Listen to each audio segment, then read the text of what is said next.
Hello મિત્રો, જય માતાજી, જય દ્વારકાધીશ। આજે જો વરસાદ રાતે બહુ પડી ગયો છે, પાણી ભરી દીધા છે।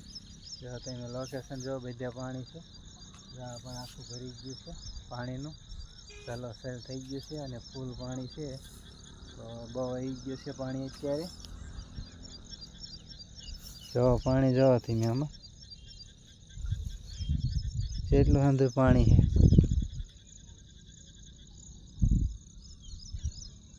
બધે પાણી છે અમારા ગામનો। આજે દેખાડીશ તમને નજારો। તો આપણે જઈશું અત્યારે ખેતરે અને પછી જઈશું નદીએ। જય કિસાન। જો મિત્રો આજે વરસાદ આવ્યો હતો અને કાલે પણ આવ્યો હતો, આજે બીજી તારીખ થઈ છે, તો આજે ઘણો વરસાદ પડી ગયો છે અને આપણે જો મારવા જઈએ છીએ ત્યારે સાંજનો સમય છે, તો વિડીયો બનાવી નાખી। તો વિના રહીજો બ્લોગમાં। તમારે વરસાદ હોય તો કોમેન્ટ જરૂર કરજો, જેથી અમને ખબર પડે કે કયા જિલ્લામાં વરસાદ પડ્યો છે અને ક્યાંથી જોવો છો। તો ચાલો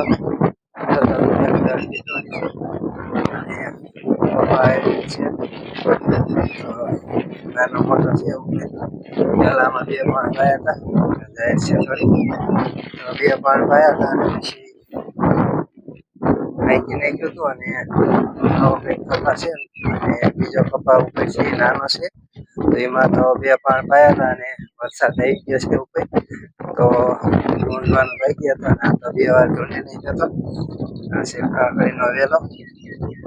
અને જો ખાલા પણ પીરા છે, ખાલા 2 દિવસ વાર લાગશે, 2 દિવસમાં ઉગી જશે।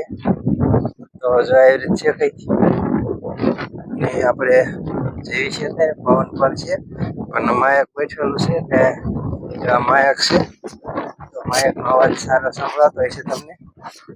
તો જો આપણે પાણી જઈશું અને જો મશીન છે, જો ભર્યો છે, ટબાટબ ભર્યો છે। જો આ છે ખાડો, તો ભરી દીધો છે આખો, નીચે વરસાદના લીધે આખો ભરી ગયો છે। આમાં લગભગ 2 દિવસમાં દેખાઈ જશે।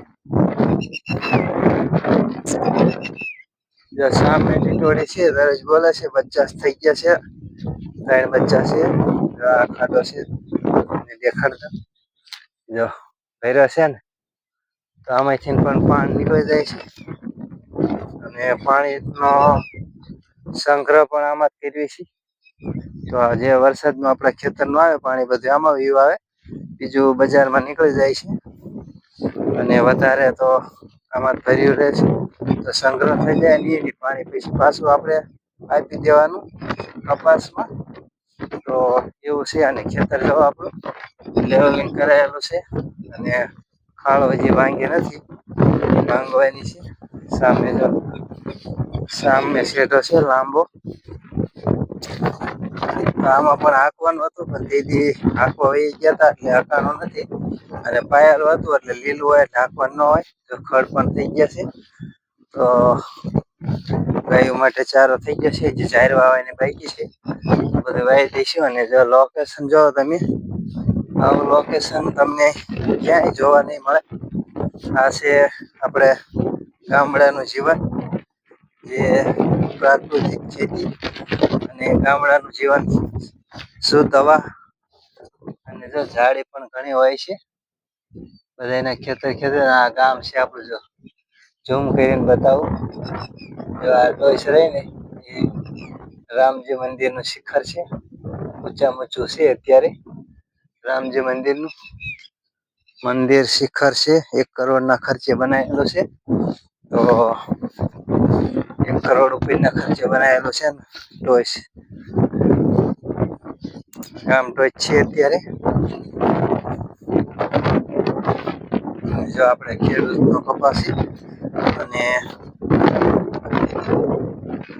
જો સામે લીમડો છે ત્યાં શેઢો જાય છે, આગળ થોડો માર્ગ છે ને આ લીમડો આપણો છે, આ આંબલી છે, બરચાળાની છે, અને આકડો પણ છે, અને કપાસના ખાલા ભરી દીધા છે, ઉગી જશે 2 દિવસમાં। આ બીજાનો કપાસ છે અને આ યાર છે, પાણી દે છે આપણે, તો ચાલો હવે કાલે મળશું નવા બ્લોગ સાથે. કેવું લાગ્યું અમારું ખેતર તો કોમેન્ટમાં અવશ્ય જણાવજો, અને વરસાદ કેવો છે એ તો જણાવી દેજો, જેથી અમને પણ ખબર પડે.